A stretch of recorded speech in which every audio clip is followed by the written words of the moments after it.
8 сентябрда Татарстан Республикасы Дәүләт Советына депутатлар сайланачак. Сайлау кампаниясын әзерләүне һәм үткәрүне Республика сайлау комиссияләренә кергән 21 меңнән артык кеше тәэмин итә. Алар барысы да инновацияле мобиль технологиялар кулланылган профессиональ укуларны уңышлы үттеләр.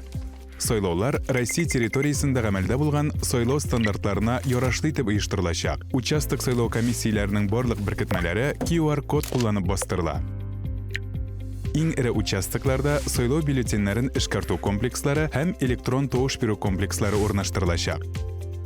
Тавыш бирү көнендә участок сайлау комиссиясе әгъзалары сайлау гамәлләрен видео теркәүне оештыра алачак. Территориаль сайлау комиссиясе бүлмәләрендә видеокамералар эшләячәк. Барлык участокларда җәмәгать күзәтүчеләре, партияләрдән күзәтүчеләр һәм кандидатлар эше өчен, шулай ук масса күләм мәгълүмат чаралары вәкилләре өчен шартлар тудырылачак.